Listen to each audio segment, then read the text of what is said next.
Now, to get back to what you said, my man, about the Gakpo situation, it's a weird one because you've David Ornstein saying that Liverpool's constant position has been that Gakpo isn't for sale. But then again, we know he is for sale. We know he's had conversations with Spurs. We now know he's had conversations with Manchester City. So this idea that he isn't for sale just feels wrong. Like, it just feels very, very wrong. The first thing we seen today about this one was a report that came out of the Netherlands saying that Cody Gakpo was being monitored by Manchester City in that situation. But then DiMarzio was a little bit more clear on it, and he said Manchester City are making an attempt to sign Cody Gakpo from Liverpool and are trying to anticipate other clubs in the race. Firmano then said Liverpool will only sell Cody Gakpo if they get 2 wingers in the next 8 days. Priority remains Bradley Barcola. Tottenham verbally agreed terms with Gakpo since July. Man City now also in active talks with his agents. Player to decide, also based on Liverpool wingers' plans. So you've got that. Then you have Romano also saying Manchester City made contact with Cody Gakpo's camp today. Talks have started while Tottenham remain in active discussions for Cody with personal terms in place. Race on. Also he said there was a direct meeting with the agents of Cody Gakpo today as they look to hijack Tottenham, that's Manchester City. Liverpool will only sell if they sign 2 wingers. Absolutely on. Minter talks ongoing, but Liverpool also have alternatives. Then there was that report over the Netherlands that said Tottenham want to accelerate a deal for Cody Gakpo once Barcola is at Anfield. Another report from the Netherlands said Manchester City had already reached out last week to Cody Gakpo about the possibility of bringing him in. And then you get to David Ornstein saying there have been no club-to-club talks yet, even though Romano has just said there's been talks. There have been reported links with Tottenham, but Liverpool have maintained that he is not for sale. That's according to Ornstein. Now, I don't know where he's getting this not for sale stuff from, because he is. So, yeah, that's where we're at with it. And this is what frustrates me about this transfer window. It's that so many people with great reputations are way, way off on a lot of stuff this summer. This one from, again, Tanzaloik said, Bradley Barcola should become the most expensive league sale to a club outside of France as Liverpool and PSG edge closer over a deal. So again, our information is that deal is already in place, but it's just for PSG signing it off now that we're all waiting for. Again, let's wait and see, but I'm only going to tell you what I've been told, and I'm not afraid to tell you what I've been told because I trust the people that told me implicitly. They've never steered me wrong, and I don't think they're steering me wrong on this. And they've more than sourced it with more than one person. So that's where I'm at with it. But TikTok.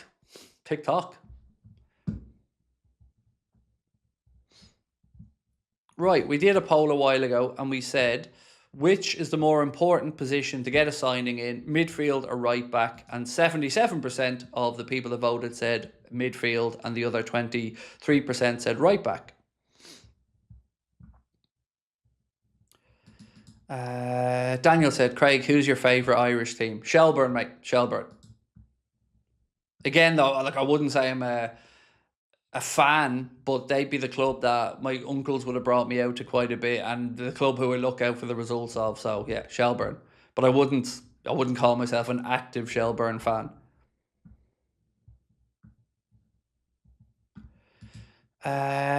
O'Cock said, don't see why we don't go for Kamara. If I remember right, he's 40 million, which is basically what we sold Jones for, and I think it's an easy deal. I guess, again, without knowing the ins and outs of it, my guess is that the money from Curtis Jones is going to be used to offset the money that we're spending for the other 2 wide players that we're bringing in, as well as Cody Gakpo's money.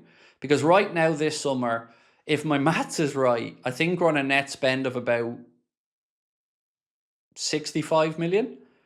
If I haven't forgotten something, because we got 60 million Jacquet deal, which went on the balance sheet this summer. Then you got 35 million Munoz deal, that's 95.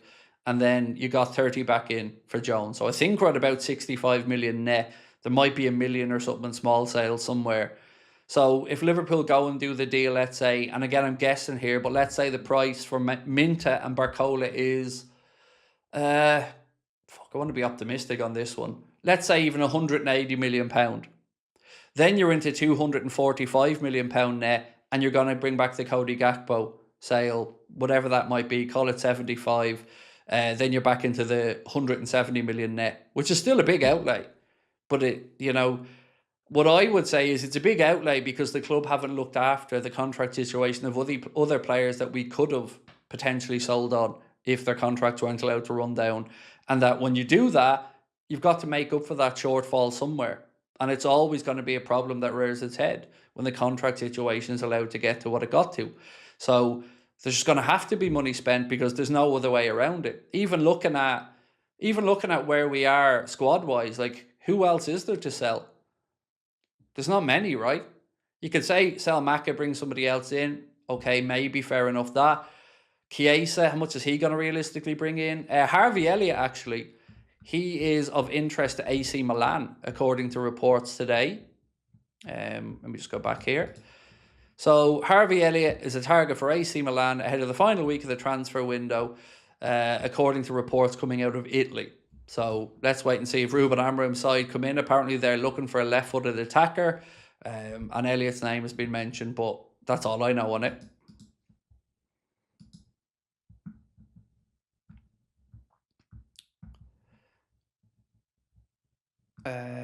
USA Copboy, how are you, bro? Said, Craig, keep up the good work. This about FSG knowing that they were selling, so they are trying to spend nothing because next season they're out.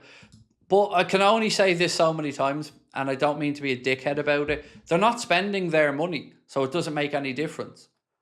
Whatever money Liverpool Football Club spend this summer is Liverpool Football Club's debt to spend the money on. So if Liverpool Football Club have to take out a loan for it, or if they have it in the bank or whatever, it's nothing to do with FSG, and it won't impact how much they get when they sell the club.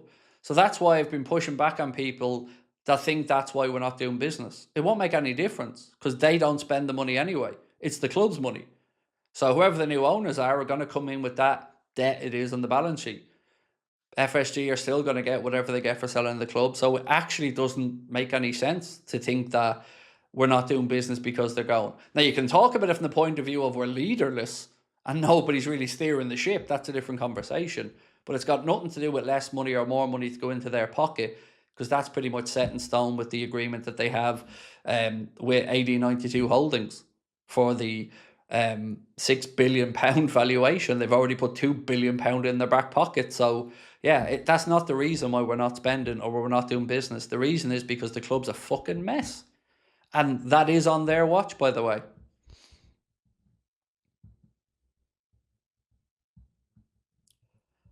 Carbon said, and by the way, USA Copboy, that was not a pop at you at all, my man. I totally get where you're coming from. I'm just trying to explain to you that it's not FSG's money that Liverpool spend. It's Liverpool's money. So it doesn't make any difference. Like if Liverpool spent 300 million this summer, it wouldn't make the money FSG get for the club 300 million less, if you get me.